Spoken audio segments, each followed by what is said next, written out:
Hi, I'm Chamique Holdsclaw, and you're watching BOSSIP. I knew that I struggled with mental illness since I was a young kid. I was really going through a transition when my parents separated. So my grandmother got me some help.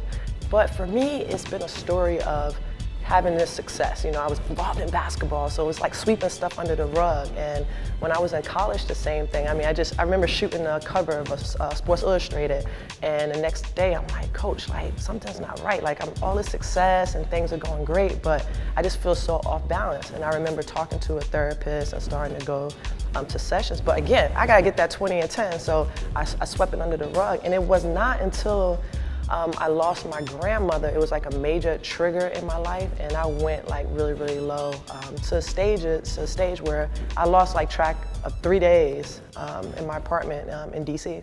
We have been together for 6 years.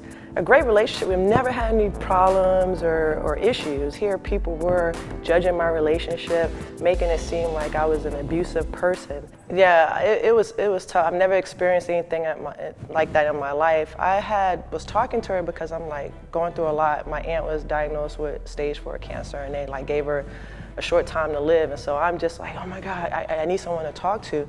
And like she was like, oh, you know, I'm at the gym working out, I'm busy. I was just like, all right, well, I just flipped. And only thing I could just see, it was like just bright lights. And I just remember meeting her at the gym and following her and giving her something, and next thing you know, it just turned into something bigger. And I remember at the end of it all, I'm sitting there by an annex building on Georgia Tech's campus, and my hands are shaking. And I look down, and it's my personal weapon. Like, it was a 9mm gun. And I'm just thinking about like, yo, I want to like put this barrel to my head and pull this trigger. And I remember talking to her, calling her. She's like, Chamique, what did you do? And I'm just like dumbfounded. And I remember going home, and then some friends came by, and they told me what had happened. And it was just like, oh. Like really, I had no emotion. Like it was such a detachment.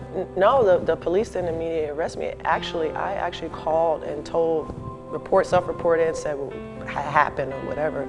I know they talked to Jennifer a lot and it's like, hey, do you want to press charges? Because again, everybody thought it was something where I was abusive to her and hurt her. She's like, Chamique, I'm not gonna press charges on you. I understand what you were dealing with. I just want you to get the help that you want, that you need. And through this whole thing, like we basically were communicating, and you know, she was just like, hey, you know, I understand. She understood what I was dealing with from a mental aspect, and you know, you're gonna get through this, everything's gonna be okay. But it was just hard because we're both very private people, and here it was, it's like our relationship was out there, and you know, people were just saying such negative things, and it was a tough period. Oh yeah, that's like my best friend. Yeah, we dated.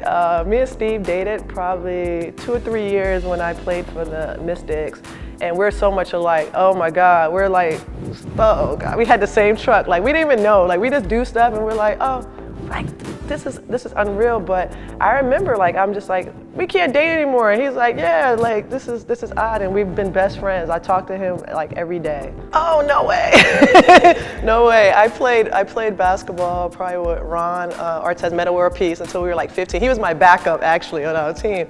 But then boys just grow a little bit different, and I'm like, oh, these elbows to the chest are like really painful now. But it was just love. I'm from New York. The magazines, you know, started there, and so they just wanted to really just show me love, and I appreciate it. To this day, still the only female on the cover of Slam.